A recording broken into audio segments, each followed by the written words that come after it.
Hello everyone, आप सभी का स्वागत है हमारे यूट्यूब चैनल किदवई सर में। मैं आपका टीचर मोहम्मद अली किदवई। आज आपको मैथ का चैप्टर पाई चार्ट पढ़ाऊंगा। आज की इस वीडियो में मैं कुछ क्वेश्चन को सॉल्व करवाऊंगा जो यूपीटेड एग्जाम में आ चुके हैं और पूरा प्रोसेस आपको समझाऊंगा कि किस तरह से पाई चार्ट के क्वेश्चन लगाए जाते हैं। तो चलिए इस वीडियो को स्टार्ट करते हैं। वीडियो को स्टार्ट करने से पहले आप हमारे इस वीडियो को ऑडियो को हाईलाइट पे सेट कर दीजिए और अगर आप हमारे चैनल पर नए हैं तो चैनल को सब्सक्राइब कीजिएगा। तो इसमें ये देखेंगे, ये पहला क्वेश्चन इसमें दे रखा है। ये क्वेश्चन यूपीटेट 2015 में पूछा जा चुका है। इसमें कहा गया है कि दिए गए पाई उल्लेख में एक घर के निर्माण के खर्चे को दर्शाया गया है। यदि घर के निर्माण में कुल खर्चा 15 लाख का है तो मजदूरी पर खर्चा क्या होगा। यह आपको एक पाई चार्ट दे रखा है। इसमें डिग्री में दे रखे हैं कि मजदूरी पे 90 डिग्री खर्च हुआ है और टिम्बर पे 30 डिग्री खर्च हुआ है, ईंट पे 54 डिग्री है, सीमेंट पे 72 डिग्री है, देखने में 54 डिग्री है और स्टील पे 60 डिग्री है। इस तरह से पाई उल्लेख में आपको पाई चार्ट के रूप में आपको सारा दे रखा है। फिर इसमें कहा गया है कि एक घर था, उसको निर्माण को पाई चार्ट के रूप में आपको दिखाया गया है। टोटल जो खर्चा हो रहा है जो इस घर को बनाने में, निर्माण करने में, वो 15 लाख का हो रहा है। तो मजदूरी पर कितना खर्चा हो रहा है। तो मजदूरी पे यहाँ पे हमको 90 डिग्री दे रखा है। ठीक है, अब देखिएगा मजदूरी पे जो खर्चे का भाग है वो 90 डिग्री है। तो अब ये देखिएगा, ये जो पूरा आपका पाई चार्ट में दे रखा है ये डिग्री में दे रखा है। तो टोटल आपका जो जो सर्किल होगा, जो टोटल होगा वो 360 डिग्री का होगा। तो 360 डिग्री जो होगा वो 15 लाख के बराबर होगा, क्योंकि टोटल जो खर्चा हुआ है पूरा घर को बनाने में वो 15 लाख का हुआ है। और अगर हम डिग्री फॉर्म में इसको करें तो 360 डिग्री जो होगा वो हमारा जो है बराबर होगा 15 लाख के। ठीक है, जितना भी आप आपको दे रखी है मजदूरी, टिम्बर सबको ऐड कर लेंगे तो 360 आएगा। तो टोटल 360 की जो डिग्री की वैल्यू होगी वो 15 लाख के बराबर होगी। तो यहाँ से हम 1 डिग्री की वैल्यू निकाल लेंगे तो 1 डिग्री हो जाएगा 15 लाख अपॉन 360 हो जाएगा। फिर हमें हमें जो है मजदूरी का पर कितना खर्चा हुआ वो निकालना था। तो मजदूरी पे हमारा जो खर्चा हुआ है वो 90 डिग्री हुआ है। तो 90 डिग्री का हल भी हम निकाल लेंगे तो वो 15 लाख अपॉन 360 इंटू 90 डिग्री हो जाएगा। तो यहाँ से जो वैल्यू आएगी 90 डिग्री की वो हमारी 3,75,000 रुपए आएगी। तो जो मजदूरी पे जो खर्चा होगा वो 3,75,000 का होगा। ये क्वेश्चन बहुत सिंपल होते हैं, इसमें बस केवल एक आपको नियम को याद करना रहेगा। अगर आपको डिग्री में दे रखा होगा तो टोटल जो खर्चा हुआ है वो आपका 360 डिग्री के बराबर होगा। फिर हम 1 डिग्री की वैल्यू निकाल लेंगे, फिर जिस चीज का हमें खर्चा निकालने को कहा होगा उससे हम उसको गुणा कर देंगे। अगर यही क्वेश्चन आपको प्रतिशत के रूप में दे रखा होता तो हम टोटल जो है जो खर्चा हुआ था उसको हम 100% मान लेते, फिर 1% की हम वैल्यू निकालते हैं। तो ये बहुत सिंपल क्वेश्चन है, ये यूपी टेट एग्जाम में बहुत पूछे जाते हैं। इसको नोट कर लीजिएगा। अब यह क्वेश्चन देखेंगे, ये क्वेश्चन भी यूपी टेट एग्जाम 2013 में पूछा जा चुका है। इसमें कह रहा है कि निम्न पाई चार्ट एक व्यक्ति के खर्चों को प्रदर्शित करता है। उसकी कुल आमदनी 28,000 है। यदि वह 4900 बचत करता है तो एस का मान क्या होगा।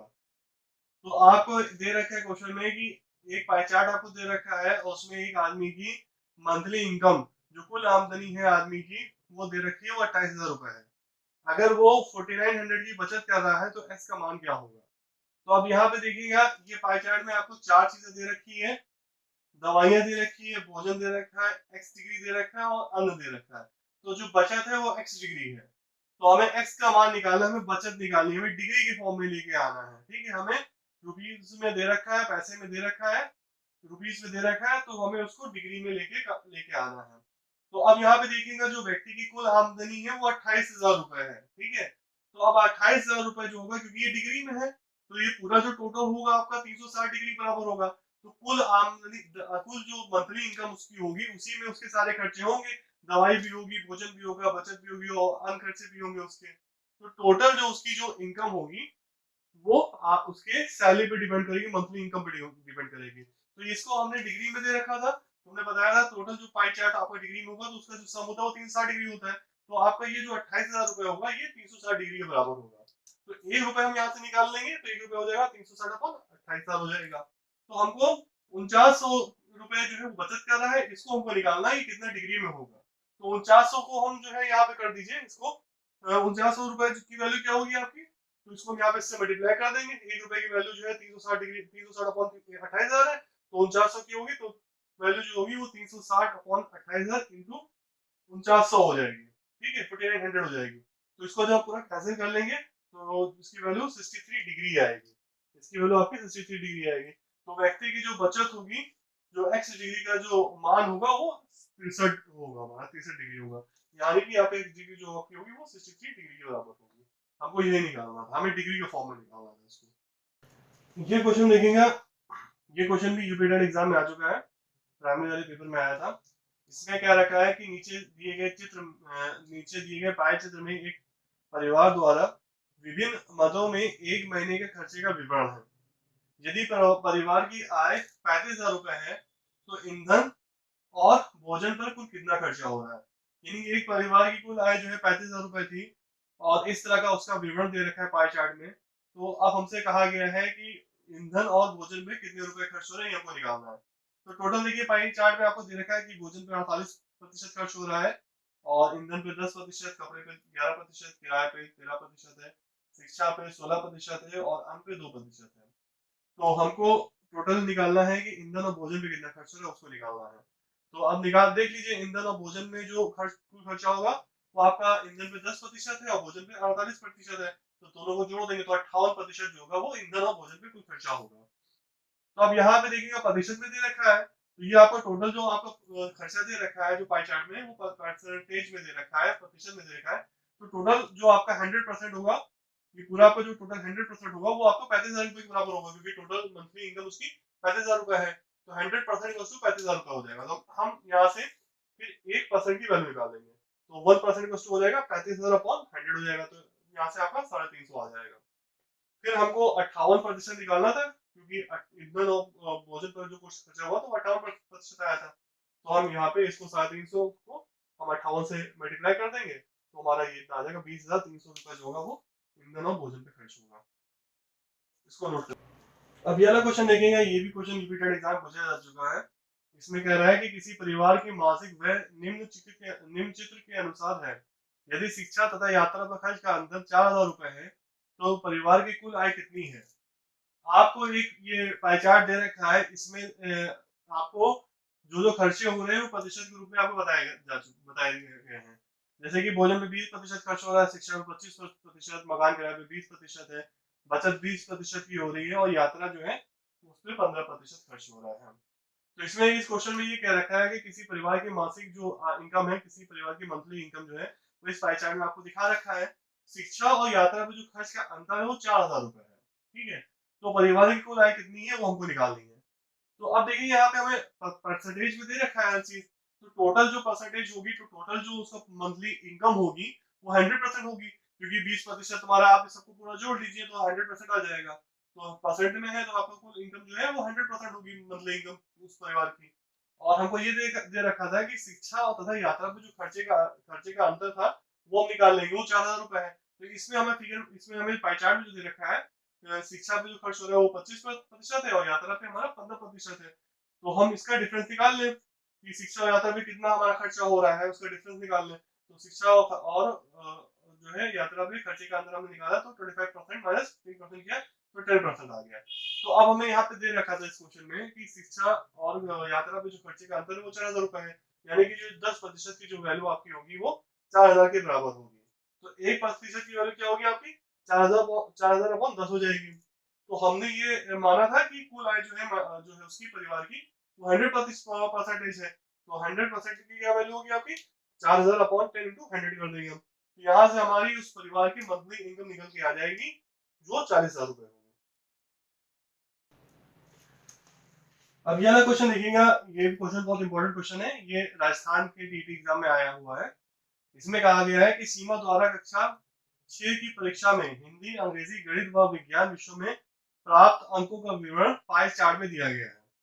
इन विषयों में सीमा द्वारा प्राप्त सभी अंकों का योग जो है वो 480 है। तो अब हमको निकालना है कि सीमा ने गणित में कितने अंक प्राप्त किए। तो आपको एक पाई चार्ट दे रखा है, ये आपको डिग्री के फॉर्म में दे रखा है। हिंदी में 108 डिग्री है, मैथ में 93 डिग्री है, साइंस में 87 डिग्री है और अंग्रेजी में 72 डिग्री है। ठीक है, तो अब इसमें हमको ये कहा गया है कि गणित में कितने अंक प्राप्त हुए हैं। तो गणित में जो है 93 डिग्री हमारा है। तो हमको मालूम है कि जो टोटल जो इस मार्क्स है वो 480 है, और ये आपका पाई चार्ट दे रखा है डिग्री के फॉर्म में, तो टोटल जो सम होगा वो 360 होगा इसका। ठीक है, डिग्री में जब रहता है तो 360 जो होगा डिग्री वो आपके 480 नंबर के बराबर होगा। तो टोटल मार्क्स जो होगा वो 360 डिग्री होगा, क्योंकि हमने इस पाई चार्ट को डिग्री में रिप्रेजेंट किया है। तो टोटल सम जो होगा इसका वो हमारा 360 होगा। तो 360 डिग्री इक्वल्स टू 480 मार्क्स के बराबर होगा। तो यहाँ से हम 1 डिग्री की वैल्यू निकालेंगे तो 480 अपॉन 360 हो जाएगा। इसको हम सॉल्व करेंगे तो 4/3 अंक आएंगे, यानी कि 1 डिग्री जो होगी आपकी 4/3 अंक के बराबर होगी। तो अब सीमा ने जो गणित में जो अंक प्राप्त किए हैं वो 93 डिग्री प्राप्त किए हैं।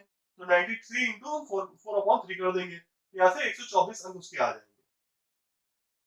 फिर इस क्वेश्चन में सेकंड पार्ट कहा गया था कि सीमा ने हिंदी में अंग्रेजी की तुलना में कितने अंक अधिक प्राप्त किए हैं।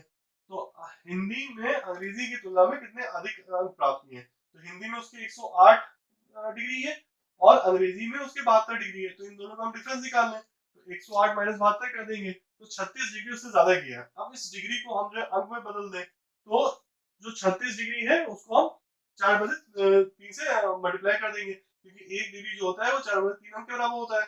तो अब यहाँ पे जो हमने डिफरेंस निकाला था कि जो हिंदी और अंग्रेजी के मार्क्स में जो डिफरेंस था वो 36 डिग्री आया था, क्योंकि डिग्री फॉर्म में हमें दे रखा था। अब इस डिग्री को हम जो है अंक में बदलना है तो हम 4/3 से गुणे कर देंगे, तो 48 अंक जो होगा वो आ जाएगा। तो हिंदी में अंग्रेजी की अपेक्षा में 48 अंक ज्यादा। अब ये वाला क्वेश्चन देखेंगे, ये क्वेश्चन ट्रिकी क्वेश्चन है। इस क्वेश्चन में आपको एक पाई चार्ट दे रखा है, उसमें 4 क्वेश्चन पूछे गए हैं। ठीक है, ये क्वेश्चन आपका बैंक पीओ में आ चुका है। इस तरह के क्वेश्चन पीओ के एग्जाम में, एसएससी के एग्जाम में बहुत पूछे जाते हैं।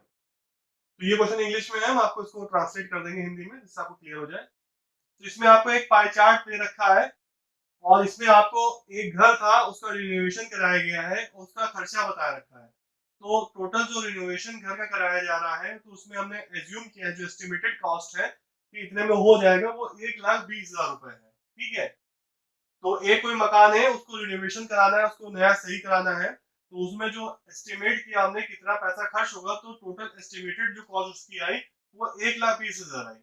और इस तरह से आपको पाई चार्ट में दे रखा है कि 10% ग्रिल पे खर्च होगा, 10% पर्दों पे खर्च होगा, कर्टेन्स पे खर्च होगा, 19% जो होगा इंटीरियर डेकोरेशन में खर्च होगा, फिर 15% पेंटिंग पे खर्च होगा, 14% फर्नीचर पे खर्च होगा, मिसलेनियस जो अन होंगे उनके ऊपर 8% खर्च होगा, फ्लोरिंग पे 14% खर्च होगा, और आर्किटेक्ट जो फीस लेगा वो 11% की लेगा। तो इस तरह से जो टोटल एस्टिमेटेड कॉस्ट जो आई है वो 1,20,000 आई है, और उसको इस तरह से हमने परसेंटेज के फॉर्म में हमने पाई चार्ट में इसको रिप्रेजेंट किया है। अब देखेंगे क्वेश्चन हमसे क्या कह रहा है। क्वेश्चन कह रहा है what is the difference in amount estimated by the family on interior decoration and that of the architect fees. क्या अंतर होगा जो जो हम अमाउंट एस्टिमेट किया गया है फैमिली ने इंटीरियर डेकोरेशन और आर्किटेक्ट फीस में, तो उन दोनों के बीच में क्या डिफरेंस होगा। यानी कि आपको जो इंटीरियर डेकोरेशन है वो 19% है और आर्किटेक्ट की जो फीस है वो 11% है, तो इन दोनों में कितना अंतर होगा। ठीक है, तो हम सबसे पहले क्या करेंगे कि ये परसेंटेज के फॉर्म में है, तो 100% जो होगा वो 1,20,000 के बराबर होगा, यानी कि 1% आपका हो जाएगा 1,20,000 अपॉन 100 हो जाएगा। तो 1% की जो वैल्यू आएगी वो आपकी 1200 आ जाएगी। फिर हमें डिफरेंस निकालना था, अंतर निकालना था इंटीरियर डेकोरेशन और आर्किटेक्ट फीस में। तो आर्किटेक्ट फीस जो थी हमारी 11% थी और इंटीरियर डेकोरेशन हमारा 19% था। तो दोनों को हमने सब्ट्रैक्ट कर दिया तो 8% आ गया। तो 8% को हम रुपीस में बदल देंगे, तो 8 इंटू 1200 कर देंगे, क्योंकि 1% की वैल्यू 1200 है। तो 8% की जो हो जाएगी 8 इंटू हम 12 कर देंगे, तो 9600 जो रुपीस होगी वो डिफरेंस होगा। दोस्तों नोट करें, ये पहला पार्ट था। अब इसके आगे 3 पार्ट इसी पाई चार्ट में और रहेंगे आपके। अब ये देखेंगे, ये सेकंड पार्ट है उसी क्वेश्चन का, ये सबसे ट्रिकी पार्ट है इसका। इसमें क्या रखा है कि other than getting the discount of 12% on the estimated cost of furniture and the actual miscellaneous expenditure being 10,200 instead of the estimated one, the family estimated cost is correct. What is the total amount spend by the family in renovating the house. तो यानी कि इसमें ये बताया गया है कि जो आपका जो एस्टिमेटेड कॉस्ट ऑफ फर्नीचर थी उसके ऊपर 12% का डिस्काउंट दे दिया गया है। जो हमने यहाँ पे जो टोटल निकाला था, एस्टिमेटेड कॉस्ट निकाली थी, वो 1,20,000 पूरी आई थी, जिसमें हमारा फर्नीचर जो था, वो हमारा फर्नीचर में जो पैसा खर्च हो रहा था वो हमारा 14% खर्च हो रहा था। तो अब ये जो 14% जो भी अमाउंट होगी, तो उसके ऊपर 12% का डिस्काउंट दे दिया गया है। ठीक है, यानी कि आपके फर्नीचर की एस्टिमेटेड जो कॉस्ट हमने एज्यूम किया है उसके ऊपर 12% का डिस्काउंट दे दिया गया है। और जो अन्य खर्चे थे, मिसलेनियस एक्सपेंडिचर था, वो 10,200 आया है। ठीक है, जो हमने एस्टिमेटेड किया था वो नहीं आया, उसके बजाय 10,200 आया है। ठीक है, बाकी जो फैमिली ने एस्टिमेट किया था वो सब सही था। अब हमको बताना है कि टोटल पैसा कितना खर्च होगा रिनोवेट करने को हाउस को। ठीक है, यानी कि दो केवल डिफरेंस आए, जो जो जो टोटल एस्टिमेटेड कॉस्ट निकाली गई थी और जो परसेंटेज के फॉर्म में हमने ऐसे पाई चार्ट में दे रखा था, तो उसमें केवल दो डिफरेंस आया। यही एक डिफरेंस ये आया कि जो फर्नीचर था उसके ऊपर 12% का डिस्काउंट हो गया, और जो मिसलेनियस एक्सपेंडिचर थे जो 8% हमने माने थे, तो 8% के बजाय में 10,200 रुपए खर्च हुआ है। अब बाकी सारी चीजें सेम है। अब हमको निकालना है कि अब जो है कि कितना पैसा खर्च होगा रिनोवेट करने को बिल्डिंग में, हाउस को। ठीक है, तो अब यहाँ पे देखिएगा जो एस्टिमेटेड कॉस्ट हमारी फर्नीचर की थी और मिसलेनियस एक्सपेंडिचर थे वो कितने हैं हमारे। तो यहाँ पे देखिए कितने हैं, 13% जो हमारा है, 13% हमारा दे रखा है यहाँ पे। यहाँ पे 13% होगा, फर्नीचर 13% है। तो 13% हमको दे रखा है कि वो जो है फर्नीचर पे खर्च हो रहा है, और मिसलेनियस एक्सपेंडिचर जो है 8% है। तो अब देखिएगा, तो जो एस्टिमेटेड कॉस्ट फर्नीचर और एक्सपेंडिचर की थी वो प्रतिशत में हमको दे रखा था, उसको हमने ऐड कर दिया, तो 21% आया है। अब इस परसेंटेज को हम पैसे रुपीज में बदल लेंगे, तो 1% को हमने निकाला था 1,200 रुपए के बराबर आ रहा है, तो 21% जो होगा हमारा 25,200 रुपए के बराबर आएगा। तो अब देखिएगा जो एस्टिमेटेड कॉस्ट हमारी फर्नीचर और एक्सपेंडिचर एस्टिमेटेड कॉस्ट हमारी फर्नीचर की थी और जो अन्य खर्चे थे हमारे, वो एस्टिमेट जो हमने किया था वो हमारा 25,200 रुपए था। ठीक है, लेकिन अब क्या कंडीशन बदल गई है, अब कंडीशन बदल गई है कि फर्नीचर पे 12% का डिस्काउंट हो गया है और मिसलेनियस एक्सपेंडिचर जो है वो 10,200 हो गया है। ठीक है, तो अब यहाँ पे फिर हम निकालेंगे कि अब हम एस्टिमेटेड कॉस्ट ऑफ फर्नीचर निकालेंगे। इसमें तो हमने दोनों का ऐड करके निकाला था, तो एस्टिमेटेड कॉस्ट ऑफ फर्नीचर कितना था, 13% था, तो 13% को हमने रुपीज में बदल दिया, 15,600 आ गया। अब इसके ऊपर 12% का डिस्काउंट दिया गया है, तो 12% का डिस्काउंट हम इस पे देंगे, तो 88% ऑफ इतना हो जाएगा हमारा, जो 15,600 का, तो हमारा 13,728 आएगा, जब हम 12% का डिस्काउंट दे देंगे इस कॉस्ट के ऊपर में। ठीक है, तो 13,728 आ जाएगा। और हमें जो अब हम फिर निकालेंगे, ये हमारी क्या है, एक्चुअल कॉस्ट है ये फर्नीचर की, क्योंकि 12% डिस्काउंट दिया जा चुका है। अब जो है हम एक्चुअल कॉस्ट ऑफ फर्नीचर और जो अनखर्चे मटेरियल एक्सपेंडिचर था उसको ऐड कर लेंगे, तो एक्चुअल कॉस्ट हमारी ये आई है फर्नीचर की, और एक्चुअल जो हमारा खर्चा मटेरियल एक्सपेंडिचर हुआ है वो 10,200 का है। इन दोनों को हमने जोड़ दिया तो 23,928 रुपए आया। ठीक है, ये जो है हमारा अंतर आया, बाकी सारी चीजें सेम थी। तो अब देखिए क्या करेंगे, जो टोटल एस्टिमेटेड कॉस्ट हमारी ये थी, इसमें से हम ये वाली वैल्यू माइनस कर देंगे, क्योंकि अब जो है हमारा चेंज हो गया है, जो एस्टिमेट कॉस्ट फर्नीचर की थी और मिसलेनियस एक्सपेंडिचर जो हमने एस्टिमेट किया था वो चेंज हो गया है। अब ये वाला है जो एक्चुअल आया है, तो टोटल जो हमने एस्टिमेटेड अमाउंट में से हम ये वाली जो है जो हमने निकाली है, ये 25,200 ये माइनस कर देंगे। ठीक है, 25,200 माइनस कर देंगे, और इसमें जो एक्चुअल जो हमारी कॉस्ट आई है फर्नीचर की और मिसलेनियस एक्सपेंडिचर आया है उसको हम ऐड कर देंगे, 1,18,728 आएगी हमारी। अब इसी क्वेश्चन का थर्ड पार्ट देखेंगे, इसमें क्या रखा है, what is the cost estimated by the family on painting and flooring together. Painting और फ्लोरिंग टुगेदर पे कितना पैसा खर्च होगा, जो कॉस्ट एस्टिमेटेड की फैमिली ने, तो पेंटिंग और फ्लोरिंग में कितना पैसा खर्च होगा। तो हमें ये पाई चार्ट में दे रखा है कि पेंटिंग में जो 15% हो रहा है और फ्लोरिंग पे 14% हो रहा है, तो हम ऐड कर देंगे, cost estimated by the family on painting और फ्लोरिंग निकालेंगे, तो इन दोनों को ऐड कर देंगे तो 29% आ जाएगा। फिर हम परसेंटेज को हम रुपीज में बदलना है, तो हमने निकाला था कि 1% इक्वल्स टू 1,200 रुपए आया था, तो 29% इक्वल्स टू हो जाएगा 29 टू 200 कर देंगे, तो 3,48,000 रुपए आ जाएगा। फिर इसका फोर्थ पार्ट कह रहा है कि family get discount on on furniture and paid 20% and paid 12% less than the estimate cost of the furniture, what is the amount spend on furniture. यानी कि इससे बता रखा है कि जो फैमिली थी उसको डिस्काउंट मिलता है 12% का फर्नीचर के ऊपर में, जो तब अब जो है कितना पैसा खर्च किया होगा फैमिली ने फर्नीचर के ऊपर में। तो हमने निकाल लेंगे एस्टिमेटेड कॉस्ट ऑफ फर्नीचर कितनी होगी, 13% है हमारा, तो 13 इंटू 1200 कर देंगे तो रुपीज में आ जाएगा हमारा, क्योंकि 1% इक्वल्स टू 1200 होता है। तो हम हमारा 13% दे रखा था जो एस्टिमेटेड कॉस्ट ऑफ फर्नीचर पे, तो हमने परसेंटेज से इसको हमने रुपीज बदल लिया, तो 1200 से मल्टीप्लाई कर दिया, 1% इक्वल्स टू 1200 रुपीज हमने पहले निकाला था उस रिलेशन से। तो यहाँ से फिर जो है 15,600 आ जाएगी। अब इसके ऊपर में एस्टिमेटेड कॉस्ट के ऊपर 12% का डिस्काउंट होता है, तो अब एक्चुअल कॉस्ट फर्नीचर कितनी आएगी, तो 88/100 हो जाएगा इंटू 15,600 हम कर देंगे, तो 13,728 रुपए जो होगी, ये जो है अमाउंट जो होगा स्पेंड होगा फर्नीचर के ऊपर में। इसको नोट कर लीजिएगा, इस क्वेश्चन में 4 पार्ट थे, ये इंपॉर्टेंट क्वेश्चन था, इस तरह क्वेश्चन बैंक में एसएससी में बहुत आते हैं। Thank you for watching this video. आप हमारे चैनल को सब्सक्राइब करें, वीडियो अच्छा लगे तो लाइक करें और बेल वाला घंटा बजा दें जिससे आपको आने वाली वीडियो का नोटिफिकेशन मिलता रहे। आज के इस वीडियो में मैंने आपको पाई चार्ट पढ़ाया था। पाई चार्ट क्वेश्चन एग्जाम में बहुत आते हैं, रिपीटेड एग्जाम में भी आते हैं, राजस्थान की टीटी एग्जाम में भी आते हैं और बहुत ही सिंपल क्वेश्चन होते हैं। तो इसको आप पूरा वीडियो को कायदे से इसको सब नोट कर लीजिए जो मैंने समझाया था, और इसके बाद भी हम आपको आगे भी यूपीटेट के चैप्टर्स पढ़ाते रहेंगे और यूपीटेट का सिलेबस पूरा कंप्लीट कराएंगे। तो आप हमारे चैनल को सब्सक्राइब करें। Thank you for watching this.